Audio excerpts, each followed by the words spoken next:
Bonjour à tous, bienvenue dans ce nouveau webinaire consacré aujourd'hui aux nouvelles résolutions RGPD. Je suis accompagné de Claire Leroy. et ensemble, voilà, on va aborder les bons conseils à donner en cette nouvelle année qui approche à grands pas. Pour toutes les questions, n'hésitez pas à les poser directement dans le chat, on y répondra en fin de séance évidemment. Et on va tout de suite vous partager la présentation. Un petit rappel des présentateurs, des intervenants aujourd'hui. Moi, je m'appelle Benjamin, je suis un ancien consultant RGPD, ancien DPO, nouvellement CSM. Je m'occupe de tout l'onboarding de nos clients sur notre plateforme boutique, qui est un logiciel de pilotage de la conformité RGPD, ISO, Sapin 2, GRC, etc.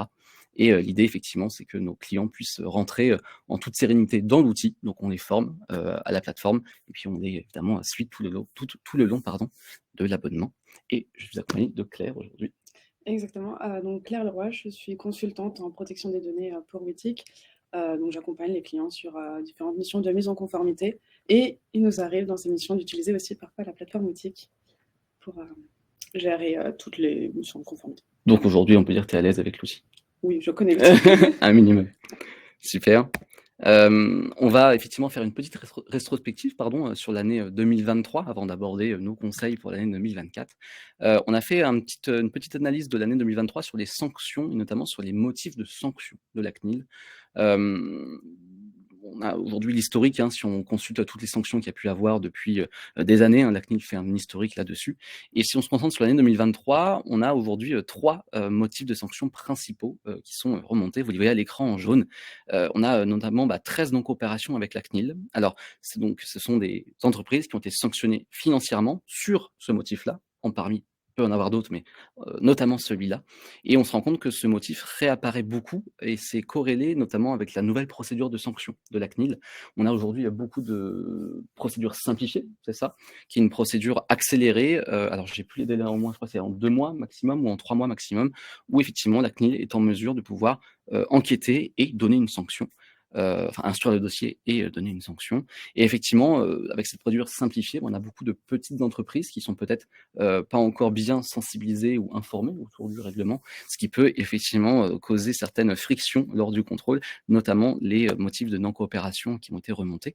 C'est une motif de sanction qu'on retrouvait beaucoup avant le RGPD, qu'on retrouvait un peu avant le RGPD, notamment avec l'essor de la loi informatique et liberté et les pouvoirs de sanction donnés par la CNIL dans le début des années 2000. Mais ça avait tendance à disparaître et c'est revenu là, avec cette procédure simplifiée. On a un deuxième, motif qui revient souvent, c'est le défaut d'information et aussi un petit peu la minimisation des données. On va essayer de faire des packs à peu près cohérents. Sur la formation des personnes, ça va être typiquement des politiques de confidentialité qui sont incomplètes. Ça va être des mentions d'information dans les contrats qui sont absentes. Ça peut être aussi des mentions d'information sur les cookies aussi. Ça, on le retrouve assez globalement sur toutes les années, mais là, on a aujourd'hui un pic sur 2023. Et puis aussi 9 sanctions, 9 motifs qui ont été prononcés sur l'aspect minimisation et respect des finalités. Justement, là, avec le détournement de finalité, là aussi, on retrouve assez souvent. Mais en 2023, voilà, on est sur ces 3 motifs les principaux. Et on voulait vous partager 2 motifs qui sont, disons, pas forcément les plus élevés, qui reviennent le plus souvent, mais disons les plus atypiques. On retrouve beaucoup aujourd'hui de sous-traitance qui est mal encadrée. C'est un motif de sanction qui est de plus en plus mis en avant et un volet qui est très sanctionné de plus en plus. Là, c'est un record, c'est-à-dire sur l'année 2023, c'est l'année qui a concentré le plus de sanctions avec ce motif-là sur la sous-traitance mal encadrée. Donc, ça va être typiquement des clauses de sous-traitance RGPD qui sont absentes. Ça va être un audit de tiers qui n'a pas été fait où le responsable de traitement n'a pas su présenter ou prouver que son sous-traitant présentait les garanties appropriées. Donc voilà, c'est un motif qu'on retrouve assez souvent maintenant en 2023. Et ça aussi, 4, c'est au niveau de l'absence du registre, la notion de registre. Là aussi, on avait relativement peu de sanctions sur le registre jusqu'à maintenant. Et 2023, c'est un pic aussi sur ce volet-là. Donc dites-vous, le registre post-2018, qui est venu avec le RGPD, maintenant c'est de plus en plus contrôlé, procédure simplifiée ou pas d'ailleurs. Donc c'est vraiment des motifs qui se développent de plus en plus. On arrive vraiment sur des sanctions qui sont bien actualisées sur les principes du RGPD et les obligations. Donc là-dessus, la CNIL regarde, contrôle et n'hésite pas maintenant à sanctionner sur ce volet-là. On avait aussi une petite rétrospective en termes de temps fort sur l'année 2023. Je t'en prie Claire, si tu voulais ajouter des éléments. Effectivement, d'autres temps forts qu'on a notés sur cette année, au-delà des sanctions, en parcourant les contenus qui sont publiés régulièrement par la CNIL. On a noté deux grands secteurs sur lesquels la CNIL a beaucoup publié cette année, qui étaient le secteur de la santé et le sujet de l'intelligence artificielle. Sur les deux sujets, la CNIL a fait des webinaires, des événements, elle a publié des guides aussi, des référentiels. Sur le sujet de l'IA, on a aussi les travaux du Link qui sont actualisés régulièrement. Grosse sanction sur l'IA en 2023, hein, avec plusieurs sociétés, dont une principale qui a été sanctionnée sur le volet IA, avec un gros montant de sanctions. Donc oui, c'est un sujet plus que d'actualité, c'est sûr. Puis ce qui est intéressant aussi sur le sujet de l'IA, c'est les bacs à sable qu'elle a lancés sur tous les projets, beaucoup de projets dans l'intelligence artificielle, notamment dans le secteur public. Donc on a toute une liste de projets qu'on a très intéressants et je pense que les retours seront certainement instructifs. Un autre temps fort de l'année 2023, donc c'est tous les nouveaux guides, recommandations et référentiels publiés par la CNIL. On en a noté 4 grands qui s'appliquent, je pense, à beaucoup de structures. Tout d'abord, sur le volet sécurité, on a la nouvelle recommandation de la CNIL sur les mots de passe qui actualise l'ancienne recommandation. Et le guide qui va avec, c'est le nouveau guide sécurité de la CNIL. Et un nouveau guide également, c'est le nouveau guide pour les recruteurs qui vient amender, compléter le référentiel RH qui contient déjà une partie recrutement. Et là, c'est vraiment ciblé sur le recrutement et non plus sur tous les traitements RH. Et le dernier référentiel qui a été mis à jour, c'est celui sur les alertes professionnelles et qui a été mis à jour à la suite de la loi Wasserman qui a paru cette année.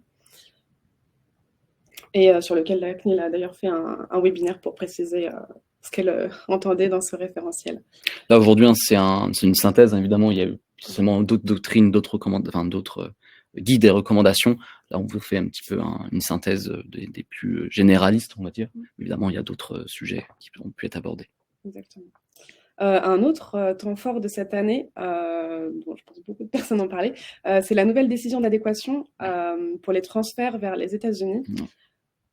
Donc là, tu peux... Ah oui, tout l'enjeu est de savoir combien de temps cette décision d'adéquation va tenir. Là, je crois le lendemain ou même le jour même où elle a été publiée, en tout cas est entrée en application, on a déjà eu une plainte, le dossier côté Max Schrems et son association None of Your Business était déjà prête, je crois. Et puis même en France aussi, on a eu vraiment un parlementaire qui a aussi déposé tout un dossier là-dessus, à ce sujet. Donc l'avenir du Data Privacy Framework et donc de sa décision d'adéquation afférente, je ne vais pas dire qu'elle est menacée, mais en tout cas elle est en sursis. Il y a de fortes chances effectivement qu'elle suive un petit peu le triste sort de ces aïeux, entre guillemets, du Privacy Shield et encore même avant du Safe Harbor. Voilà. Si on lit un petit peu les plaintes, les dossiers qui sont aujourd'hui à son encontre, on dit que le Data Privacy Framework est un copier-coller quasiment du Privacy Shield. Donc si on suit cette logique-là, il risque de tomber de la même manière, pour les mêmes raisons que le Privacy Shield est tombé. À creuser. En tout cas, aujourd'hui, ce mécanisme est en place, il est reconnu, en vigueur, et effectivement, on peut se baser sur ce mécanisme pour transférer les données. Alors, un petit conseil aussi qu'on va donner, ce mécanisme-là, c'est un mécanisme qui se base sur la déclaration et l'autocertification. Donc, ce sont des entreprises américaines qui vont effectivement adhérer à ce mécanisme-là. Côté Union européenne, disons exportateur de données en Union européenne ou en France, il n'y a pas véritablement de démarche à faire, à part effectivement prouver que l'organisme est bel et bien certifié auprès de ce mécanisme.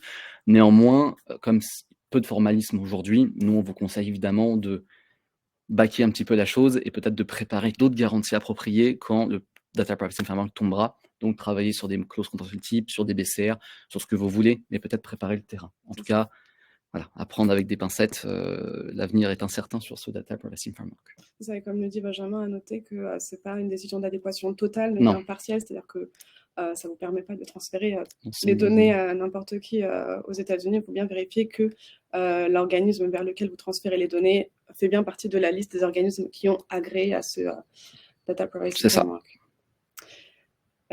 Et donc, un dernier point qu'on a noté pour cette année qui nous semblait intéressant pour le sujet, c'est que les CNIL européennes ont lancé un contrôle ont lancé une opération de contrôle sur les rôles et moyens qui ont été confiés au DPO, qui sont confiés au DPO.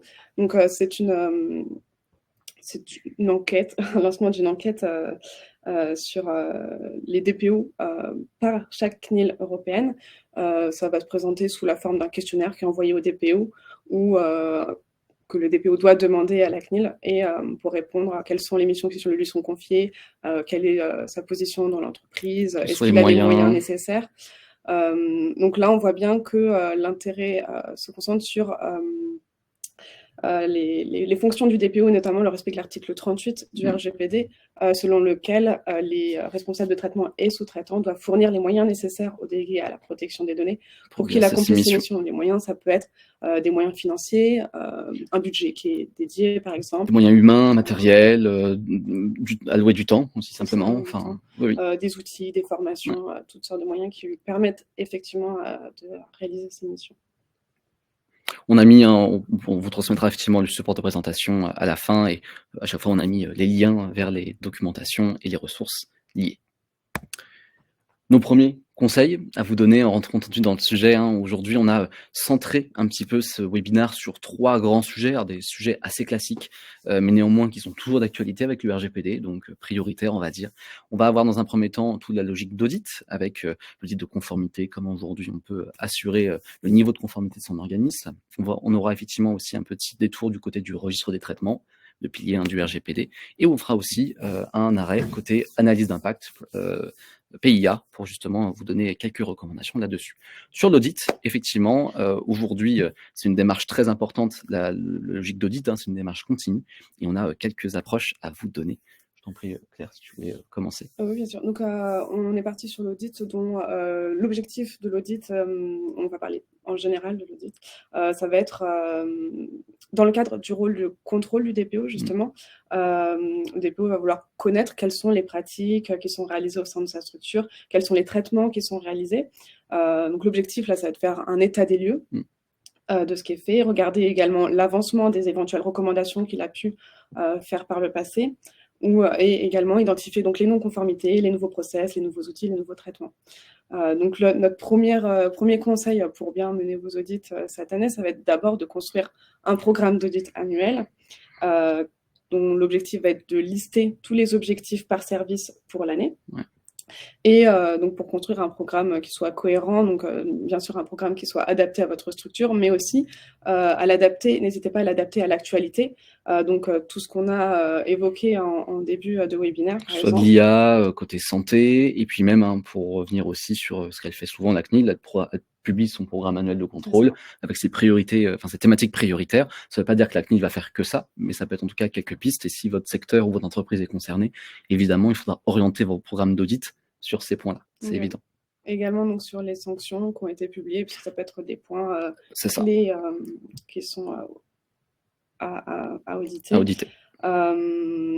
Et n'hésitez pas aussi à adapter aux nouvelles réglementations, aux nouvelles jurisprudences éventuellement, qui peuvent vous donner des nouveaux éclairages sur comment traiter les données personnelles, et également aux nouveaux référentiels pour vérifier que vos traitements, les traitements que vous mettez en œuvre, sont toujours en accord avec les recommandations des autorités. Un nouveau guide qui est publié par la CNIL ou des recommandations d'une autorité quelconque, qu'elle soit française ou pas d'ailleurs, c'est toujours une bonne documentation pour baser son audit. Et effectivement, le jour où vous êtes contrôlé, que ce soit par un auditeur de la CNIL ou par n'importe qui d'autre, si vous avez c'est déjà conforme au référentiel qui est sorti il y a peu de temps, ça vous fait un très bon point. Et au contraire, ça vous permet d'être proactif et de vous donner, entre guillemets, la bonne synergie pour se lancer. Donc, c'est important. Exactement. Une autre idée qu'on vous conseille, c'est de lancer une communication, donc vous faire connaître tout simplement. Également sensibiliser sur le sujet et sur les audits que vous allez mener, donc votre programme d'audit, sur les actions que vous voulez mener l'année qui arrive. Donc ça peut être une communication auprès de tous les salariés, donc sur un magazine de l'entreprise. Un canal interne de communication. Également, on vous conseille de rencontrer vos référents. Si ce n'est pas fait régulièrement, au moins le faire au début de l'année, soit de manière collégiale, soit de manière individuelle. Et une autre chose qui peut être faite, c'est de rencontrer individuellement chaque directeur dans chaque direction responsable, pour les sensibiliser et qu'ils soient conscients de ce qu'on attend d'eux tout au long de l'année sur le sujet. À défaut, même si vous n'avez pas un système de référence, vous n'avez pas l'organisation, même pas la taille, peu importe, mais que vous ayez en tout cas des points de contact avec des secteurs dans votre entreprise, dans votre organisme de manière générale, qu'il s'agisse du côté RH, côté compta, côté commerce, s'il y a du commerce, côté cœur de métier, et que vous ayez voilà, des vrais contacts à plein temps ou à mi-temps, peu importe, mais en tout cas des personnes qui vous puissiez discuter et effectivement rappeler que vous avez, vous, un programme d'audit à tenir, qu'il y a des enjeux, leur rappeler un petit peu la démarche générale, et puis s'annoncer en tant que, moi je suis quelqu'un, référent RGPD ou DPO ou juriste ou compliance, je ne sais pas, j'ai un programme à tenir, j'ai des objectifs, c'est pour ça qu'on va potentiellement se parler pendant l'année, se présenter, mais en tout cas rappeler les enjeux. Exactement. Donc ça permet d'éviter le risque que les directeurs les services ne soient pas au courant quand vous venez et qu'ils soient un peu surpris de la démarche.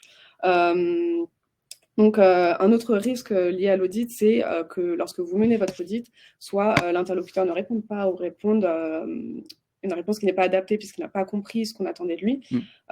Pour ça, notre conseil, c'est d'adapter toujours l'audit à l'interlocuteur. Donc, l'adapter en utilisant un vocabulaire qui soit compréhensible facilement par l'interlocuteur.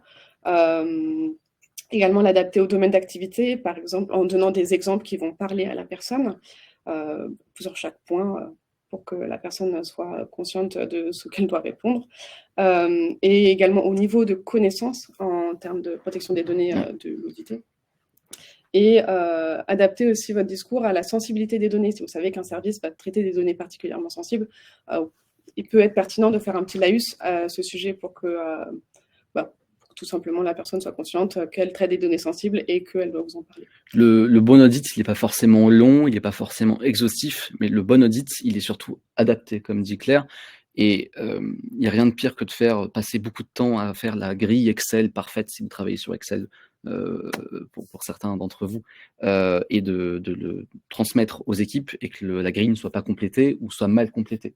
Et ça, c'est un échec quand on est sur un poste d'auditeur. Il faut vraiment que le document soit compris et pris en main par les équipes. Alors, on verra après sur l'étape d'après, ça peut être aussi une notion de disponibilité et d'être là pour quand ils le font. Mais en dehors de ça, c'est vraiment un wording à respecter pour que en face, les opérationnels puissent effectivement comprendre les enjeux et surtout soient en mesure d'y répondre de manière claire. Donc, pas besoin de faire 100 questions. Il vaut mieux faire un nombre restreint de questions, mais au moins avec une portée qui est compréhensible et, disons, adaptée aux répondants. C'est ça. Un autre conseil pour que l'audit se passe bien et que vous ayez les réponses adéquates, c'est aussi d'être disponible tout au long, au moins au début de l'audit, au moins sur les premiers audits, avec un même interlocuteur, être disponible, soit faire une séance dédiée pour compléter l'audit avec la personne, soit être à distance de manière asynchrone sur un document, mais faire des retours régulièrement, répondre aux questions pour que l'interlocuteur soit familier avec la démarche et que les prochains audits puissent se faire plus en autonomie. Et éviter les défauts d'interprétation de la même façon que le conseil précédent. Et chose très importante aussi, terminer toujours par un livrable, donc un plan d'action pour que les personnes auditées aient conscience de à quoi a servi la démarche et des actions à suivre et un cheminement par la suite, savoir quelles vont être les prochaines étapes, tout simplement. Au-delà de la simple politesse, qui est simplement aussi de faire une restitution de ce qui a pu être fait avec eux, à distance ou même en présentiel, peu importe, pour que ce soit efficace, effectivement, le livrable, c'est indissociable d'un audit. Et l'idée, c'est effectivement de leur partager les résultats, pas forcément tout dans la globalité, pas forcément dans le détail, mais au moins de leur montrer quelles sont les premières actions à faire dans leur service, dans leur département, au niveau de leur organisme, pour qu'ils puissent comprendre, ah d'accord, on m'a posé ça comme question, à l'époque, j'avais compris que c'était un problème, et là, on vient de me matérialiser concrètement comment je peux y remédier. Donc effectivement, à l'avenir, il faut que je fasse attention. Aujourd'hui, il faut que je gère les problèmes, mais à l'avenir, ça peut peut-être ça participe à la sensibilisation, ça va peut-être éveiller effectivement la personne, le collaborateur ou la collaboratrice dans ce sujet-là. Donc très important effectivement, même si c'est pas forcément exhaustif ni très long, mais d'avoir une restitution auprès des équipes. Exactement. Et toujours dans cette idée-là, avoir quelque chose qui permet de collaborer et en temps réel avec les équipes, c'est quand même un gros point positif. Je sais pas À celui-là, justement, on en profite aussi.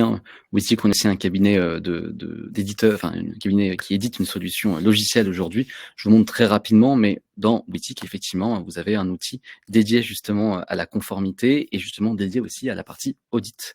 Et lorsque effectivement vous arrivez dans la section d'audit, vous avez la possibilité aujourd'hui dans Wittic de pouvoir auditer 4 objets. On peut auditer la conformité d'un traitement, auditer la conformité d'un logiciel, d'une application, d'un sous-traitant. On peut auditer son tiers, puis aussi auditer son entité, du point de vue macro, simplement. Et peu importe l'objet, en réalité, vous aurez sur chaque, si vous voulez, questionnaire, la possibilité non seulement de les personnaliser, c'est-à-dire qu'aujourd'hui, on a une section qui s'appelle audit personnalisable. Vous pouvez créer vos questionnaires, les personnaliser, donc rédiger les points de contrôle, la pondération, les textes d'aide surtout, on en parlait, très important de pouvoir donner du contexte et que la personne puisse comprendre en face les notions. Et soit vous partez d'un de nos modèles, soit vous partez de zéro. Mais en tout cas, vous, quand vous utilisez Wittic, vous avez le choix, vous avez cette logique vraiment personnalisable, vous pouvez vraiment créer de tout A à Z. Et sinon, aussi en complément, on a aussi l'audit intelligent, qui est, si vous voulez, un questionnaire clé en main. Vous avez juste à utiliser le questionnaire Wittic, vous répondez aux questions, et vous avez un plan d'action qui est généré directement dans la plateforme.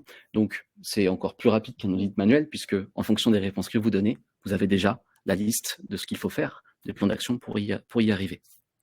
Et tout à l'heure, Claire mentionnait tout l'aspect collaboratif, effectivement. Alors l'idéal, effectivement, dans le meilleur des mondes, c'est que le DPO soit disponible à chaque audit et surtout à chaque complétion. Bon, le DPO ne peut pas se démultiplier et effectivement, il n'a pas forcément la possibilité de pouvoir être partout à la fois. Mais dans chaque audit, j'ai la possibilité, alors je vois effectivement aujourd'hui les actions qui y sont rattachées, je vois une note qui est attribuée à la conformité de mon traitement. Et si je vais notamment dans le questionnaire, je vois sur chaque section, j'ai la possibilité d'échanger, de collaborer avec un utilisateur. Typiquement, moi aujourd'hui, je dois répondre au questionnaire. J'ai pas compris cette question-là. Eh bien, je vais taguer mon DPO qui s'appelle Jean dans mon exemple. Je vais lui écrire mon message et là, Jean recevra directement la question dans l'outil et pourra se connecter et répondre à ma question pour que je puisse après compléter l'audit. Et inversement, ça peut être aussi le DPO qui veut, si vous voulez, attirer l'attention de l'opérationnel sur telle ou telle question. Ça marche dans les deux sens. Mais l'idée, effectivement, c'est que tout soit centralisé au sein d'un même endroit pour non seulement créer les questionnaires, les compléter, collaborer, travailler en équipe et surtout avoir le plan d'action, la restitution directement dans l'outil. Là, si je reviens sur ce tableau, enfin sur cet audit-là, là je vois que j'ai 4 actions qui ont été générées sur cet audit de traitement dans mon exemple. Donc aujourd'hui, je sais ce que je dois réaliser, ce que je dois faire sur ce traitement, par exemple. Et pour rappel, dans Wittic, vous pouvez auditer des traitements, des applications, des sous-traitants, des prestataires ou des entités, d'un point de vue macro. C'est tout pour moi. Merci Claire. Le deuxième volet, justement, côté registre des traitements, un des piliers du RGPD. Aujourd'hui, on ne peut pas avancer sur son projet de conformité sans registre. Et nous, dans Wittic, on vous le montrera aussi, on part du principe que le registre n'est pas simplement un document purement réglementaire, c'est un vrai outil de pilotage. On verra pourquoi c'est important de le voir aussi comme ça. Mais je t'en prie, Claire.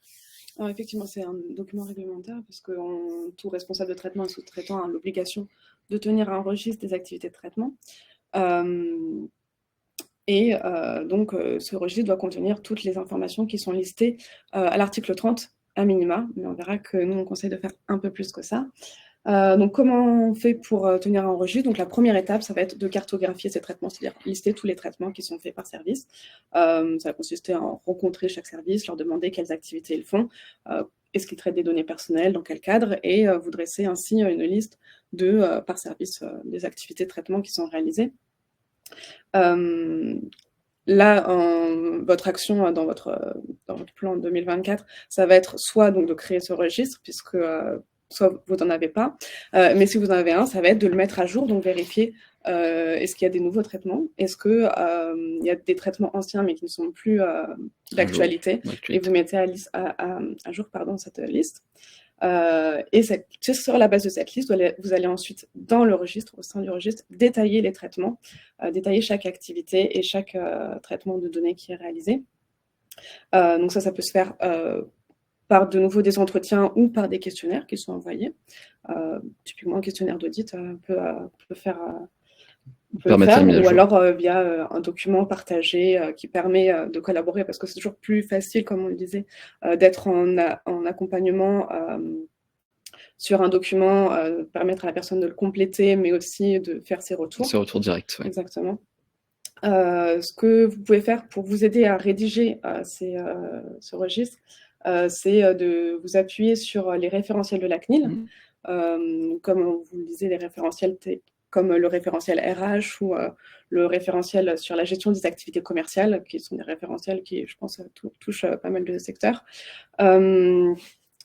Par contre, une chose qui est très importante, c'est de ne pas juste faire un copier-coller de ces référentiels, mais bien toujours adapter à ce qui est fait en réalité, parce que votre registre doit refléter la réalité et ne doit pas refléter le référentiel. C'est-à-dire que si concrètement, vous avez des données que vous voulez conserver pendant 6 ans, alors que le référentiel vous dit de les conserver pendant 5 ans, vous ne mettez pas 5 ans, vous mettez 6 ans, et ça va être l'occasion de vous poser la question de la proportionnalité de cette durée de conservation. Ou alors, si vous considérez qu'elle est tout à fait proportionnelle, de justifier pourquoi vous conservez autant de temps les données. Le référentiel, ça doit être vraiment une source d'inspiration. Honnêtement, je pense qu'on a la chance aujourd'hui, en France en tout cas, d'avoir une autorité qui publie beaucoup de guides et beaucoup de référentiels là-dessus. On peut dire ce qu'on veut, ils sont incomplets, imparfaits, etc. En tout cas, il y a un bon nombre aujourd'hui, et donc on a une bonne documentation. Il suffit de les trouver, de les chercher, c'est sûr, enfin de les chercher, de les trouver. Mais là-dessus, on a quand même, voilà, belle doc. On a intégré dans Withic aussi, je pourrais vous le montrer, mais absolument. Et donc la dernière étape, une fois que vous avez votre registre rédigé, c'est de le mettre à jour, de le garder à jour, parce qu'on doit avoir normalement un registre à jour des activités de traitement. C'est mieux. Bon, le mieux, c'est de l'avoir à jour en continu. On sait que c'est pas toujours réalisable. Donc, ce qui peut être fait, c'est vous mettez 2-3 services à l'honneur dans l'année qui doivent avoir leur registre à jour cette année. Et c'est des services que vous allez accompagner tout au long de l'année pour mettre à jour leur registre. Des services ou un pool de traitement, hein, si après vous n'avez pas forcément réparti par service. Mais en tout cas, voilà, d'essayer de prioriser un petit peu la chose et de mettre des deadlines sur cette logique d'audit. Exactement. Et donc, comme le disait Benjamin tout à l'heure, nous, on vous conseille de voir le registre au-delà du simple listing de l'article 30 et l'utiliser comme un vrai outil de conformité. Tout d'abord en impliquant donc, les opérationnels, en leur permettant de mettre à jour et donc de s'inscrire dans cette démarche d'amélioration continue. Comment vous pouvez les impliquer tout simplement en leur fournissant des outils qui leur permettent de collaborer facilement, d'avoir facilement accès à des échanges avec vous en cas de questionnement. Vous pouvez leur fournir aussi des guides pratiques qui vont pouvoir suivre et puis qui vont les aider à compléter en autonomie le registre. Ou ça peut être aussi un SharePoint où vous collaborez. Un environnement de collaboratif après. Mais, oui. Ou un canal de discussion dédié. Le deuxième point, donc pour aller au-delà de l'article 30, c'est donc utiliser le registre comme un outil de pilotage, c'est-à-dire utiliser le registre pour avoir des vrais KPI, des vrais indicateurs. Typiquement, le registre va vous permettre d'identifier vos flux de données, par exemple, d'identifier est-ce que vous avez des prestataires, qui sont-ils, est-ce que vous avez bien contracté avec eux. Donc, vous pouvez avoir un tableau de bord, par exemple, qui va récapituler, qui va récupérer les informations du registre pour vous dire, voilà, vous avez tant de traitements avec des transferts en rue, vous avez tant de traitements avec des sous-traitants. Tant de traitements qui nécessitent une analyse d'impact, une répartition du traitement par mesure de sécurité, enfin, je ne sais pas, mais en tout cas, vous puissiez avoir des informations à remonter qui vous aident à prendre des décisions, même à comprendre simplement la complexité ou les spécificités en termes de données et de flux de données au sein de votre organisme. Exactement. Et donc, tu le disais, identifier les PIA, c'est aussi un autre point. Oui, c'est vrai. C'est de rajouter dans le registre les critères PIA qui ne sont pas listés à l'article 30, mais les critères du CEPD pour savoir si un traitement doit faire l'objet ou non d'une analyse d'impact. Donc, par exemple, quand vous demandez qui sont les personnes concernées, demandez également combien de personnes sont concernées pour savoir si le traitement est à grande échelle. Utilisez cette liste de critères pour ensuite identifier facilement tous les traitements qui nécessitent un PIA. Et je reviens aussi sur l'outil de pilotage. Au-delà des mentions de l'article 30, vous pouvez aussi rajouter les mentions des articles 13 et 14, donc sur l'information des personnes, qui vont vous permettre, une fois que vous avez votre registre avec ces informations dedans, de plus facilement les rédiger et de ne pas avoir à revenir vers les opérationnels en leur demandant d'où viennent les données, puisque c'est par exemple un élément qui n'est pas dans l'article 30, mais qui doit être communiqué aux personnes lorsque vous faites de la collecte indirecte. C'est bien d'associer la notion de traitement et de mention d'information, hein. C'est une bonne pratique. Alors, plein de raisons, plein de manières de faire différentes, hein, mais effectivement, d'avoir ces mentions-là aussi au niveau du traitement, ça permet de faciliter aussi leur mise à jour. Et on sait tout ce que ça peut être compliqué d'avoir des mentions d'information à jour. Donc c'est bien de corréler la modification d'un traitement à la modification d'une mention d'information, c'est sûr. Effectivement. Et le dernier point, c'est se préparer à transmettre potentiellement le registre à un tiers. Donc le transmettre soit en interne, c'est-à-dire faites attention à ce que votre registre est rédigé de telle sorte que tout soit compréhensible, que quiconque qui doit reprendre le registre, reprendre votre suite, puisse comprendre quels sont les traitements qui sont faits et n'est pas à reposer les questions aux opérationnels. Et à le transmettre également éventuellement à la CNIL ou aux personnes concernées. Donc là, si vous avez suivi notre conseil d'enrichir votre registre avec des informations supplémentaires, ça va vous nécessiter d'avoir un registre complet et d'avoir la possibilité d'extraire de ce registre uniquement les informations de l'article 30 qui devront être transmises par la suite. Effectivement. L'idée, c'est de pouvoir bien distinguer les deux, puisqu'on peut avoir même au-delà même des commentaires, des notes internes, mais des informations qui sont peut-être un peu plus sensibles que d'autres et qu'on a corrélées au registre, mais qui ont au final pas d'apport réglementaire supplémentaire. C'est intéressant de séparer les deux.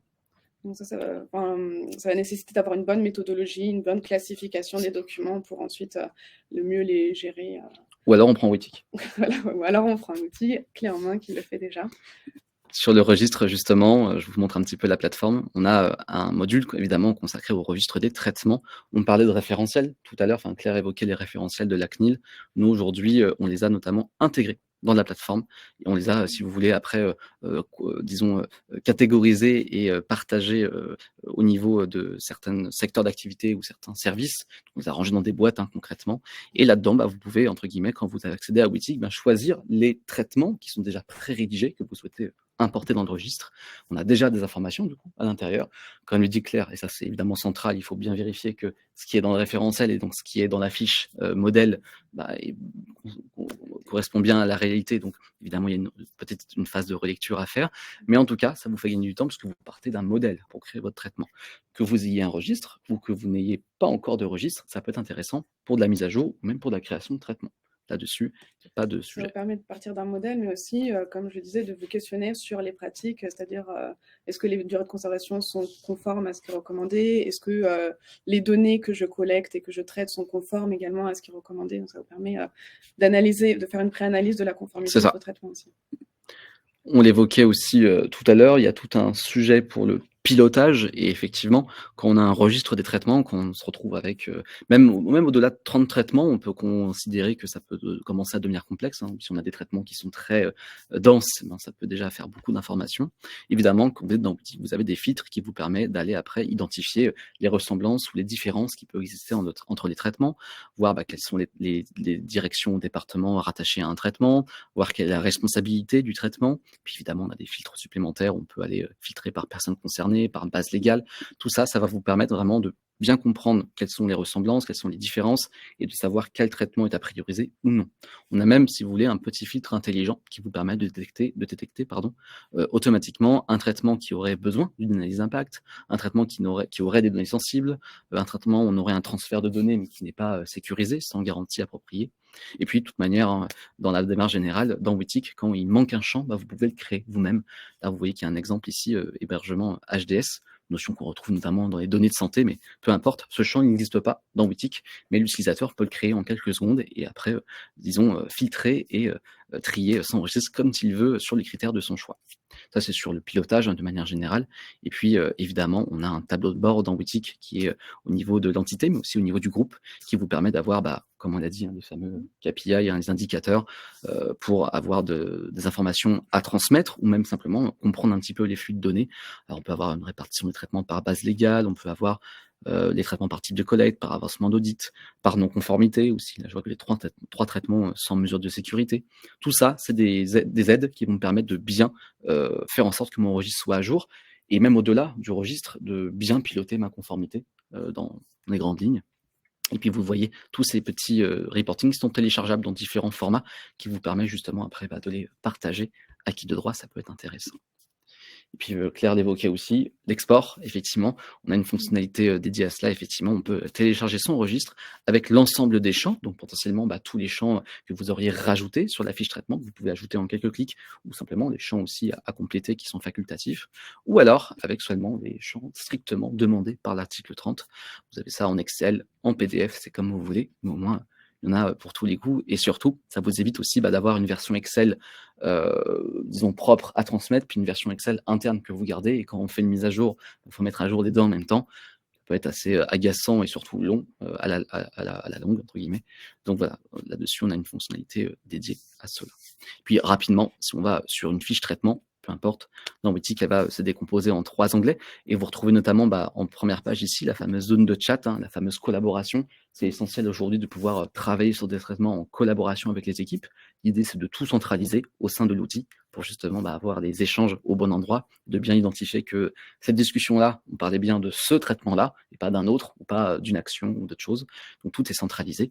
Et puis on va avoir après des indicateurs et des tableaux de bord classiques, la répartition des destinataires, quels sont les types de données traitées, quelles sont les durées de conservation. Et Claire aussi le mentionnait, on a aussi relié toute la partie analyse d'impact au traitement, ce qui vous permet justement de pouvoir identifier, lorsque vous créez un traitement, bien les critères de sensibilité du CEPD, personnes vulnérables, large échelle, surveillance systématique, etc. Et puis quand vous avez fait un petit peu ce travail-là, eh bien, vous pouvez directement créer votre analyse d'impact depuis la fiche traitement. Et là, encore une fois, en gain de temps, l'idée c'est que lorsque vous créez l'analyse d'impact, depuis la fiche traitement, l'analyse d'impact est déjà pré-rédigée avec ce que vous avez saisi dans le traitement. Ça permet un système de vase communicant, ça peut être intéressant aussi pour justement lancer rapidement l'analyse et arriver au bout de la démarche. On parle d'analyse d'impact. Ça fait une bonne transition. Bon, ça tombe bien, tant mieux. Et justement, on avait 2-3 conseils à vous donner sur ce volet-là. Donc, les analyses d'impact, c'est une obligation lorsqu'on est face à un traitement qui est susceptible d'engendrer un risque élevé pour les droits et libertés des personnes. Qu'est-ce que c'est un risque élevé? Donc, comme on l'indiquait plus tôt, ça correspond au traitement qui coche plusieurs critères de sensibilité selon le CEPD, minimum 2 critères. Donc, ça va être c'est les données sensibles, les personnes vulnérables, large échelle, le croisement ou les combinaisons de données, l'utilisation de nouvelles solutions technologiques ou organisationnelles innovantes. Typiquement l'IA, aujourd'hui, voilà. C'est sûr. Exactement. Mais c'est aussi un outil qui permet d'anticiper les incidents, puisqu'on va se poser des questions sur les éventuels incidents qui peuvent se produire et comment les gérer. Donc c'est aussi un outil d'aide, c'est pas uniquement une obligation. Donc, comment vous faites? Déjà, vous regardez la liste des traitements qui nécessitent un PIA. Donc, si vous avez fait l'étape précédente du registre en ayant coché chaque critère pour chaque traitement, vous avez déjà une liste des traitements qui doivent faire l'objet d'un PIA. Liste qui peut être parfois assez importante. Très longue, rapidement. Exactement. Et la première étape, ça va être donc, comme vous ne pouvez pas faire tous les PIA en même temps, ça va être de prioriser, de savoir quel PIA je fais en priorité, quels sont les PIA les plus importants, les plus risqués. Parce que ça met du temps, faire une PIA. Enfin, faut le dire, c'est encore... Déjà, bon, faire un traitement et le compléter, ça met un certain temps, tout dépend de la complexité. Faire une analyse d'impact, c'est l'étape au-dessus. C'est sûr. Parce qu'il y a des étapes supplémentaires à l'analyse du traitement en tant que tel. Et donc, pour prioriser, on vous conseille de prendre 3 critères qui nous semblent pertinents. Le premier critère est celui de la sensibilité, donc c'est celui le plus évident. Vous allez regarder le nombre de critères de sensibilité, donc les critères dont on parlait juste avant, qui sont remplis par traitement, et prioriser ceux qui remplissent le plus grand nombre de critères de sensibilité, puisqu'on peut se dire qu'un traitement qui remplit le plus de critères va être plus à risque qu'un autre. Et puis on a des traitements relativement simples, basiques, des traitements marketing, des traitements même parfois RH, qui peuvent combiner très facilement plusieurs critères, 3 à 4 critères, large échelle, personnes vulnérables, croisement de données. Alors évidemment, tous ces critères, ils sont détaillés dans les lignes directrices du CEPD, d'ailleurs, vous enjoint évidemment à les reconsulter. Ça fait déjà une bonne base pour identifier si les critères sont à activer ou pas. Mais rapidement, parfois, alors tout dépend après de la sensibilité de l'analyse qui est faite, hein, mais ça arrive rapidement à 3-4 critères. Sur des traitements, on se dit: «Ah bah, je pensais pas qu'on allait faire une analyse d'impact sur un traitement relatif au marketing». Mais si, pas forcément parce que des données sensibles sont traitées, mais aussi parce qu'on a tous les autres critères du croisement, large échelle, personne vulnérable, donc ça peut monter très vite. Exactement. Le deuxième critère à prendre en compte, ça va être celui de l'opportunité, c'est-à-dire prendre en compte le degré de maturité du projet de traitement. Si vous avez un traitement un projet qui doit être en production le mois prochain, bon, vous allez prioriser par rapport à celui qui est en production dans 1 an, par exemple. Parce que vous prenez bien sûr en compte la vie de l'entreprise et les objectifs de l'entreprise. Et le dernier critère, ça va être celui de la représentativité. C'est-à-dire que quand vous avez beaucoup de PIA qui ont autant de critères de sensibilité à réaliser, vous allez faire en sorte de représenter par exemple toutes les directions, enfin, chaque direction de votre structure, ou alors aussi partir sur des PIA qui peuvent servir de référence, des PIA qui peuvent servir d'exemple, de modèle. C'est-à-dire sur des traitements qui sont similaires à d'autres. Donc vous allez le faire une fois et il pourra être reproduit par la suite plus aisément. L'étape suivante, donc une fois que vous avez toute votre liste de PIA priorisée avec le premier à faire, vous prenez votre premier PIA, vous allez identifier les acteurs, donc qui est-ce que vous allez interroger pour le remplir. Donc, ça va être les opérationnels qui connaissent les informations sur le traitement et également les acteurs côté sécurité et prestataires informatiques s'il y en a. Et vous demandez avant le PIA toute la documentation dont vous aurez besoin pour le compléter. Ça peut être les contrats, les garanties pour les transferts hors lieu, les mentions d'information. Tout le schéma fonctionnel potentiellement, les mesures de sécurité. Et ensuite, vous allez rencontrer ces acteurs selon, nous, vous avez 3 ateliers. Le premier atelier, ça va être la présentation de la démarche et donc vous présentez la méthodologie, les enjeux, les critères de priorisation. Et ensuite, vous partez dans le sujet, dans le dur, sur le contexte du traitement et l'analyse des principes fondamentaux. Donc normalement, si vous avez bien fait votre registre avant, vous avez déjà une bonne base parce que le contexte a déjà été... Principe. Normalement, c'est bien fait. C'est pour ça que c'est important de bien faire son registre avant aussi. Et donc, vous partez de cette base pour l'enrichir avec les questions du PIA. Donc, vous trouvez les questions dans la méthodologie de la CNIL, par exemple. Ensuite, vous faites un deuxième atelier sur les mesures de sécurité existantes. Donc là, la présence d'une personne de sécurité des systèmes d'information est nécessaire. Et si vous avez la possibilité aussi de convier le prestataire informatique qui, normalement, s'il y a un contrat avec une clause RGPD, une obligation d'assistance, d'aide. Et le troisième atelier sera celui sur les scénarios de menace, évaluation des risques, donc l'analyse pure de l'impact sur la protection des données. Et pour ça, vous pouvez vous aider de la base de connaissances de la CNIL qui a dressé un beau tableau avec l'échelle de gravité de vraisemblance, qui est une bonne base. Un petit conseil, c'est entre les ateliers ou avant les ateliers, donc demandez la documentation aux personnes qui vont être interrogées. Fournissez-leur aussi le support les questions pour qu'ils sachent à quoi s'attendre et pré-remplissez avec les informations que vous avez déjà, sur la base du registre et sur la base des documents que vous avez. Idéalement, c'est de le faire en séance, de le faire en présentiel. Après, bon, tout dépend aussi de la charge de travail et des disponibilités. Sinon, en mode asynchrone. Mais l'idée, en tout cas, c'est de pouvoir travailler surtout en collaboration.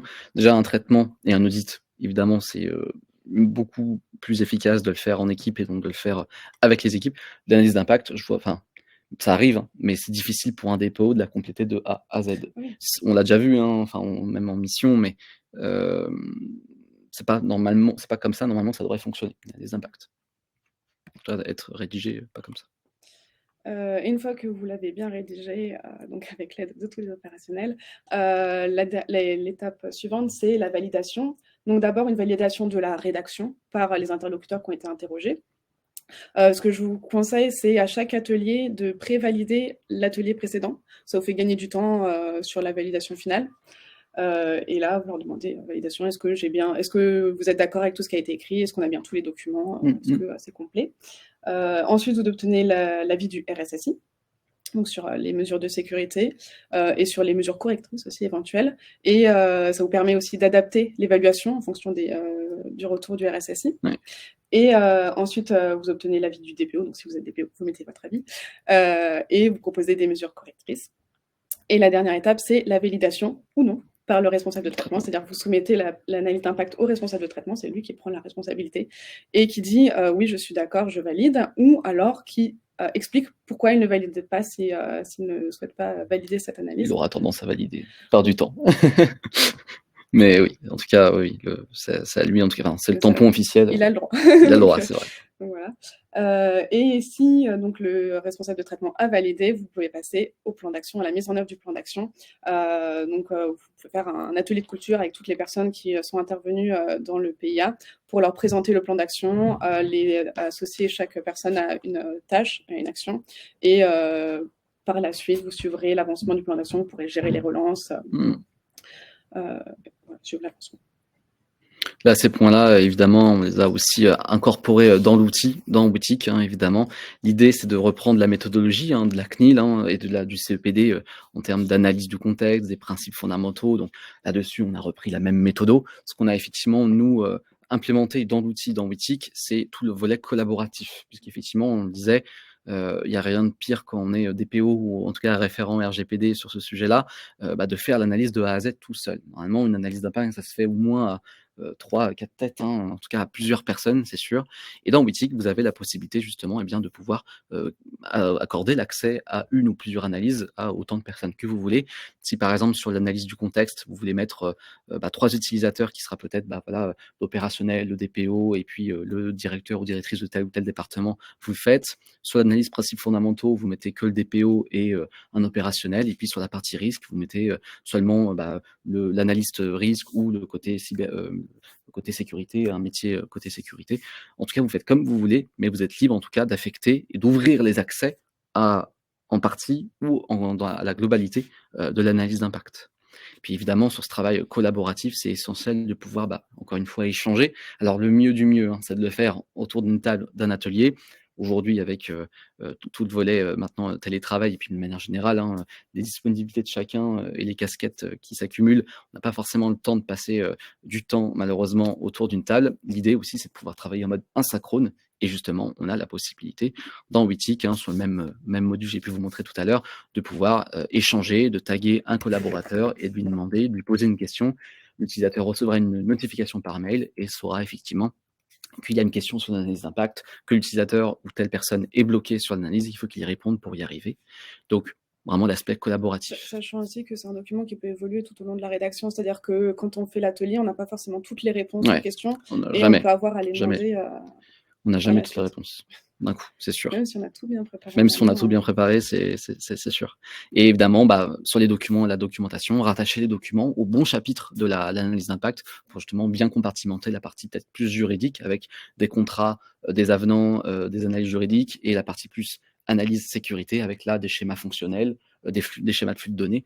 C'est bien compartimenter ça et aussi cloisonner l'accès potentiellement. Et de manière générale, dans l'outil, vous pouvez la télécharger, votre analyse, en format PDF pour justement favoriser les échanges et voir aussi des questions qui sont posées et les premières réponses qui ont été données.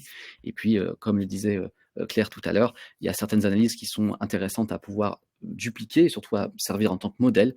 Dans Wittic, vous avez une petite fonctionnalité qui vous permet de dupliquer l'analyse pour justement repartir de la même et peut-être avoir un résultat différent ou identique, mais vous la dupliquez après sur l'entreprise de votre choix, sur l'entité, l'organisme de votre choix. Là, aujourd'hui, je suis sur une société, un groupement de sociétés, et donc je vais choisir après l'entité sur laquelle je vais l'implanter. Après l'analyse d'impact, sur la logique en elle-même, on a repris la même méthode avec une petite cartographie des risques, un mode IBIOS à la fin, et puis potentiellement un plan d'action aussi qui est associé, qui pourra mesurer l'avancement de la conformité sur cette analyse d'impact de manière globale. Voilà, on est grandes lignes sur l'analyse d'impact et sur ce volet-là. Tu voulais ajouter quelque chose, Claire, ou c'était bon pour toi? Non, c'est très clair. Très bien, super. maintenant le temps des questions avant de pouvoir justement terminer ce webinaire. N'hésitez pas du coup à poser directement vos questions sur le chat dédié. On va y répondre petit à petit. Alors, je vais aller dans l'onglet questions. Première question, est-ce que le DPO peut remplir le PIA? Le DPO, alors, quand il n'y a pas mieux, oui, il peut. Enfin, je veux dire, il n'a pas l'interdiction de remplir le PIA. pas d'interdiction. En pratique, c'est souvent le DPO qui le remplit puisque on lui a plus ou moins assigné ce rôle.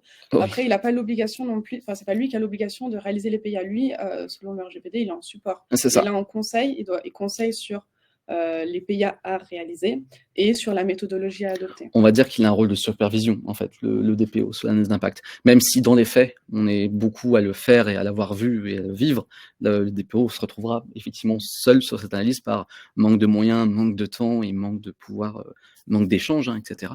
L'intérêt de passer par un outil, c'est de favoriser aussi cet aspect collaboratif pour fédérer autour d'un outil, d'un projet. Mais effectivement, l'idée, c'est que le DPO soit en support de l'analyse d'impact. Mais il peut la remplir, rien ne l'interdit. L'analyse ne sera pas fausse parce que le DPO la remplit. Pour les critères d'AIPD, faut-il toujours considérer les salariés comme personnes vulnérables? Oui. Enfin, en tout cas, moi, selon moi, ma vision, en tout cas, à partir du moment où le collaborateur, enfin, du moment que c'est la relation entre l'employé et le collaborateur, moi, par exemple, je suis une personne, enfin, nous sommes des personnes vulnérables vis-à-vis de notre employeur qui est Wittic. Après, c'est pas parce que la personne, elle, est collaboratrice ou salariée qu'on doit tout de suite identifier que c'est une personne vulnérable. Il faut toujours voir le rapport de force. Si le responsable de traitement est l'employeur en question. Et donc là, effectivement, on a cette notion de personne vulnérable, sauf si tu Oui, c'est ça. Enfin, en général, le salarié est une personne vulnérable, mais effectivement, il faut regarder les circonstances et si dans les faits, il y a un réel rapport, un lien de subordination, c'est surtout ça, en fait. Si dans le traitement, en l'occurrence, il y a un lien de subordination. C'est ça.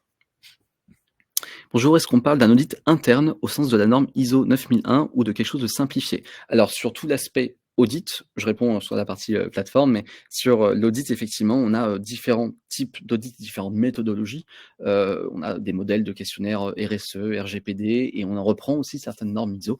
On pourra vous le montrer, effectivement, si vous êtes intéressé.